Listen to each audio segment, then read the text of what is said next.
Nathan, thank you. Governor Asa Hutchinson is getting ready for his weekly press conference to give an update on the state's response to COVID-19. That news conference is set for 1:30 this afternoon. Of course, we will stream it on our website, thv-at-noon.com. You can also watch it on our app and YouTube page. Today's press conference comes as the number of active cases continues to decline. Good news there. Right now, there are just under 12,000 active COVID cases in Arkansas. That's the first time we've been this low in, get this, nearly 10 weeks. And in a sobering reminder that the impact of all those cases last month eventually becomes apparent, the state reported 40 deaths on Monday. Drug maker Pfizer has sent early testing data on a young children's dose to the FDA and will soon ask for emergency authorization to give that vaccine to kids ages 5 to 11. Meanwhile, tens of thousands of medical workers in New York can now be fired if they don't get shots. Errol Barnett has the latest on the vaccine mandate controversy. The unvaccinated are officially out of time at New York State's medical facilities. With 16% of the state's hospital workers not fully vaccinated, that means more than 83,000 are at risk of termination. Do you feel then it takes a mandate to get everybody vaccinated? I do think so. Stephen Corwin is president and CEO at New York Presbyterian Hospitals, one of the largest systems in the country. Before its own vaccination deadline last week, 30% of staff were unvaccinated. But after the deadline, less than 1% refused the shot and resigned. So out of 48,000 employees and affiliated physicians, we have less than 220 that have not chosen to get the vaccine. At Erie County Medical Center in Buffalo, about 5% of the staff, roughly 400 people, are unvaccinated and on leave. Hospital president and CEO Tom Quattrochi. We stopped elective inpatient surgeries. We stopped some of our outpatient visits. We stopped ICU medical transfers from other referring rural hospitals. We've asked for more time and to work on strategies with the state to ensure that as many people as possible get vaccinated. At a press conference Monday, Governor Kathy Hochul announced plans to send National Guard troops to short-staffed hospitals like ECMC. I'm wearing the same exact PPE I've worn the whole pandemic, and it's always kept myself and patients safe. Why has it changed? Deborah Conrad is a nurse in Western New York suing the state over its vaccine mandate. She's still uncomfortable with getting the shot. Are you prepared to lose your job? A career that I've loved for almost 20 years, I am prepared. Now, it's important to highlight that more than 6 billion vaccine doses have been administered worldwide, so we have overwhelming evidence that these vaccines are safe and effective for most people. Here in New York, its vaccine mandate for education workers goes into effect later this week. Errol Barnett, CBS News, New York.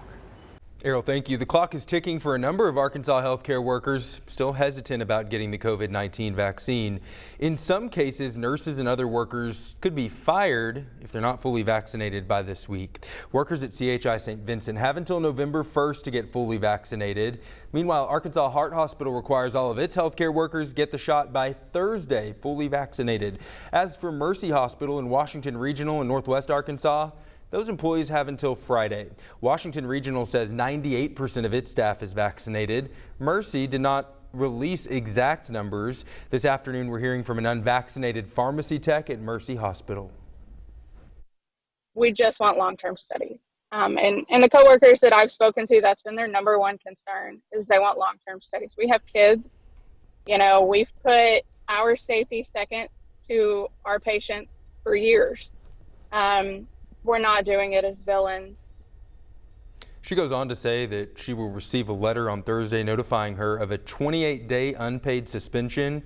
If she is still unvaccinated come October 28th, she could be fired. But what about Arkansas's largest hospital? UAMS does not have a vaccine mandate, and in fact, it can't implement one. Under a law passed earlier this year, state agencies, including UAMS, cannot require employees to get the shot. That law does not apply to private businesses in the state. Let's switch gears here now at noon. Last night, Senate Republicans blocked a bill to avoid a government shutdown and prevent the U.S. from defaulting on its debt. Now President Biden is working with Democrats to figure out how to keep the lights on and his legislative agenda on track. Skylar Henry has more from the White House. Treasury Secretary Janet Yellen appeared on Capitol Hill with an appeal to Congress. It is imperative that Congress address the debt limit. Secretary Yellen has warned America will reach its debt ceiling by October 18th. The full faith and credit of the United States would be impaired, and our country would likely face a financial crisis and economic recession as a result. Democrats will need to handle the debt limit before then. Democrats say they'll raise the debt ceiling on their own if Republicans won't filibuster the bill. Later this afternoon, I will ask unanimous consent for the Senate to hold a vote to increase the debt limit at a majority threshold. President Biden held a conference call with Senator Chuck Schumer and House Speaker Nancy Pelosi to discuss a way forward, not only with the debt ceiling, but with his other legislative priorities as well. Speaker Pelosi told House Democrats they will vote on the roughly $1 trillion infrastructure bill, even though the $3.5 trillion spending package is still being worked on. So in the next day or so, we hope to come to a place where we can all move forward on that. But progressive Democrats are vowing to block the infrastructure bill until they can vote on the bigger spending bill. I don't believe it'll come for a vote unless we get the reconciliation bill done, and I think that will be hard. Moderate Democrats, such as West Virginia Senator Joe Manchin, are opposed to the $3.5 trillion price tag. Skyler Henry, CBS News, the White House. Senator Manchin and Arizona Senator Kirsten Sinema are meeting with President Biden at the White House today as they try to negotiate a lower dollar figure for the spending bill. Today is National Voter Registration Day, and efforts are underway across the state to get Arkansans, I should say, ready to vote. This is new video from this morning. Pulaski County Clerk Terry Hollingsworth held several voter registration pop-up drives so far today. She says today is all about celebrating our democracy. Voting determines who governs us, it determines our leadership, it determines maybe even a tax that we want to do or don't do. So it's very important that we participate in this democracy, and it's very important that we have a voice.